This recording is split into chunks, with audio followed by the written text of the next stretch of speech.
tactical game, and Beto was very good to close every space, and at the same time to try also to have a good counter attack and to move the ball more quickly than us in possession. Yeah.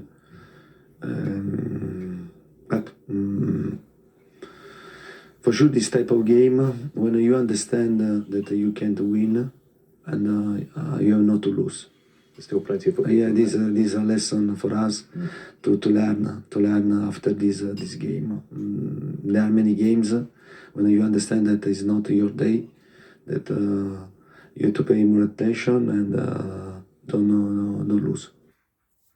Performance was fantastic. The players, to a man, were exceptional. I thought real understanding of what we were trying to do, and then to pop up with a goal at the end was an amazing day for us in front of our supporters. I thought it was I didn't think it was a lucky win. I thought we deserved the win, and in that way, I'm really proud of the players. The way you tactically set up that cut the supply line to Kane and Son, and that sets up the big finish. Then that worked perfectly for you as well.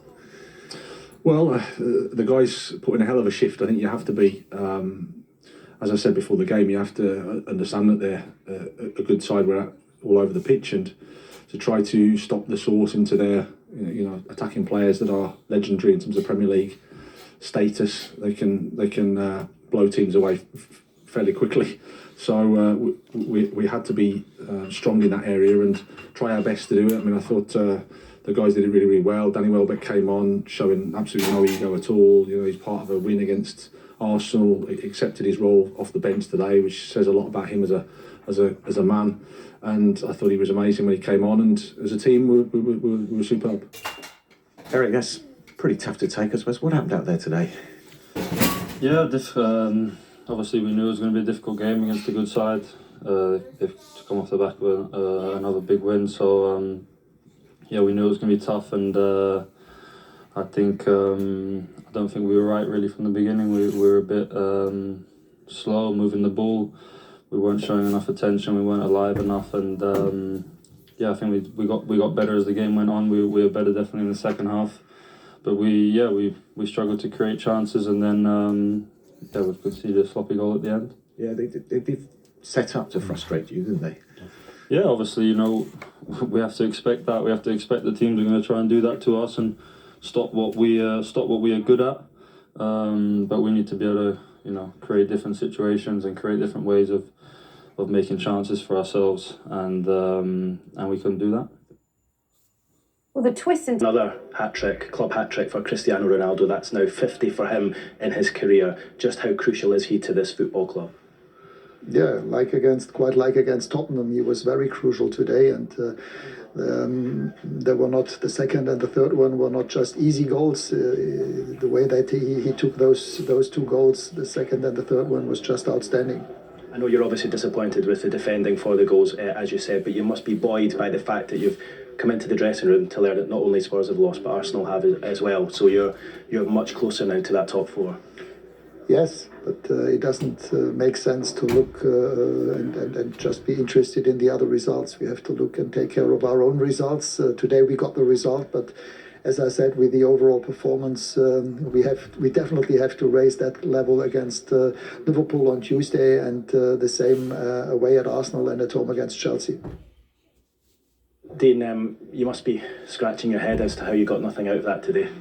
Yeah, I am. It was a good performance, but we can't give goals away like we have today. Give 3 poor goals away. Mistakes, an individual error and 2 set pieces. So I suppose you could say if you come to Old Trafford and you can see 3 goals, you're not going to win many games, but we could have done a lot better with our chances that we created as well. At 2-2, I thought De Gea made a great save, which could have, turned it 3-2 to us.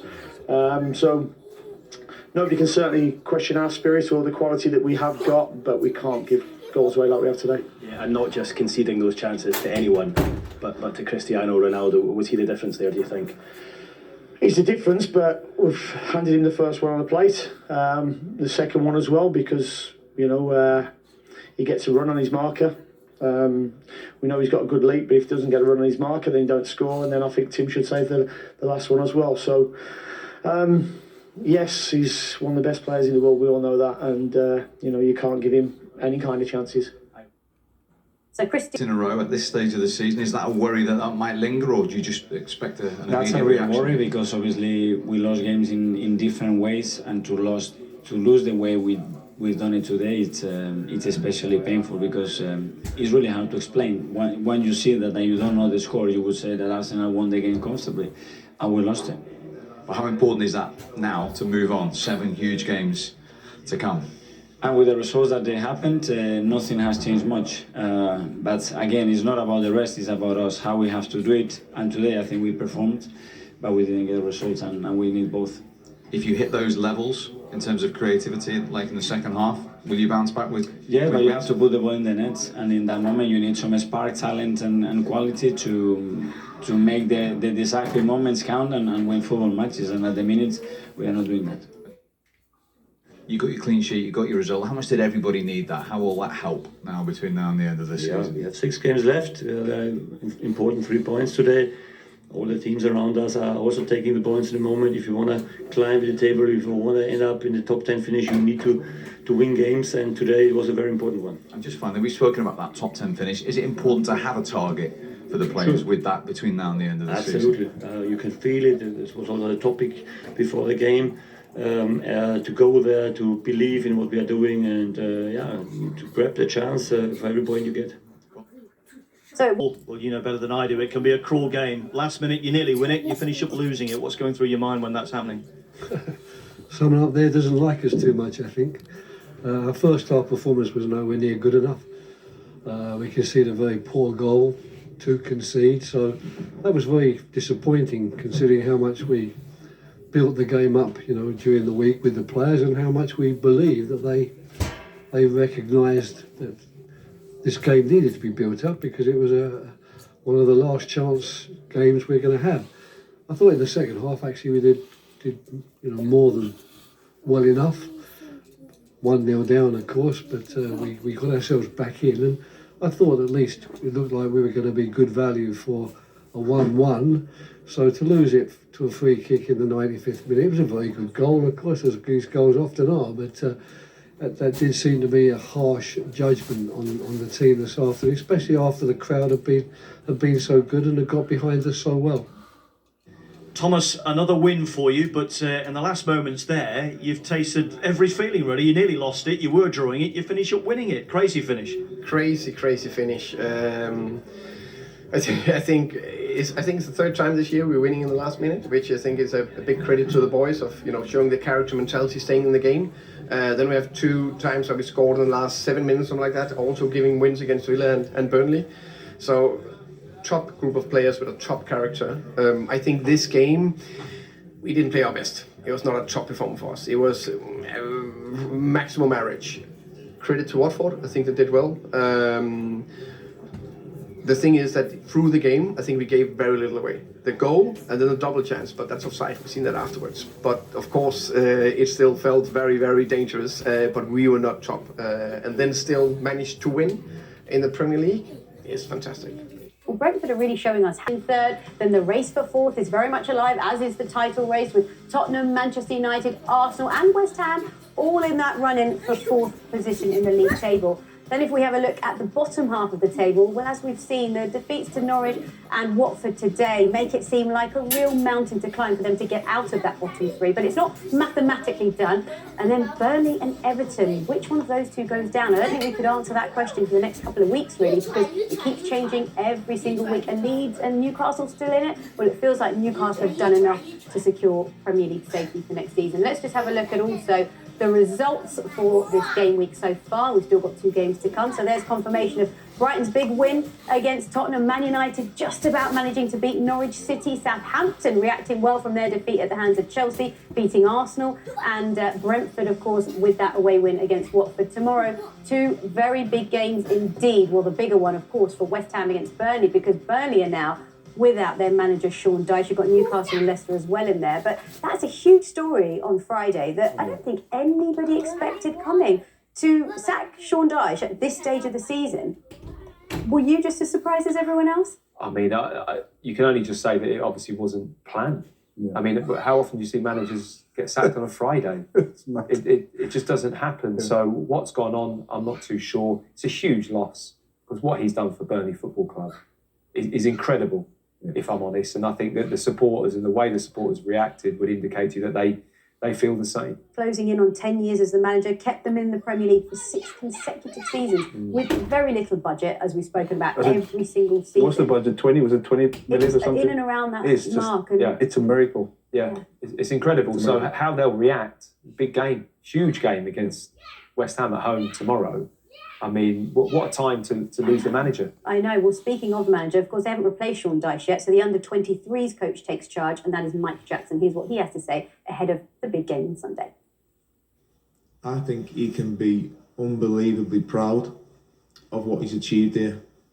I think when you look at it, there's 2 promotions, a European qualification, but I think more than anything else, he's built.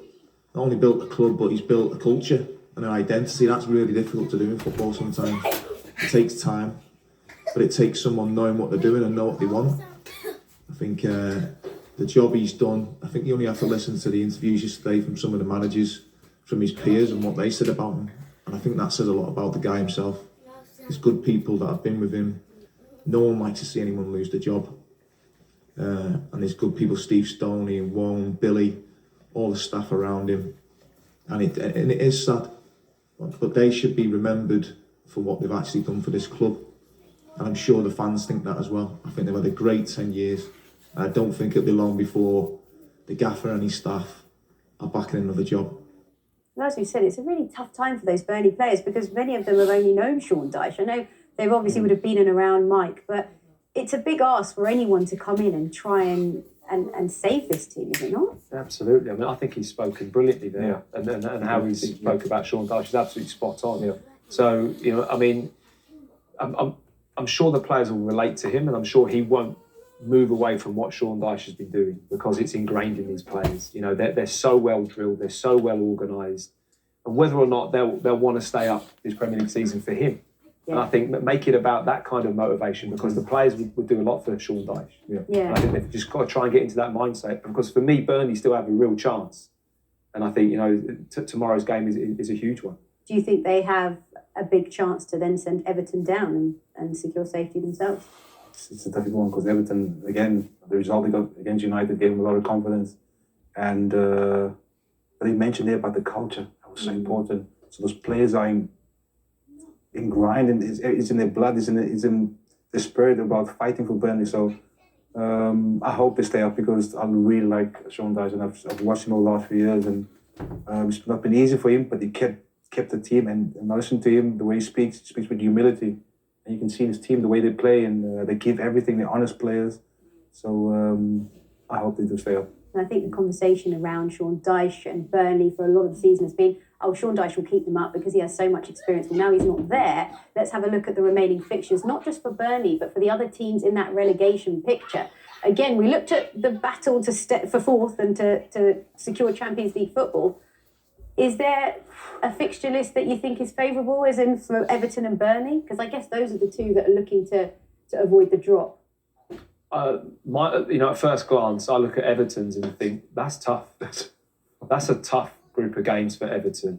So instead of looking at which one is a bit easier, that for me looks to be the hardest. Leicester, Liverpool, Chelsea, Watford, Brentford, Crystal Palace, Arsenal last game of the season that could need something to finish. You don't know. And again, all those other little battles in the Premier League have an impact on the bottom. The bottom will have an impact on the top because of what are you fighting for the last 2 or 3 games. Will that make a difference to your team's performance? So I think it's hugely interesting.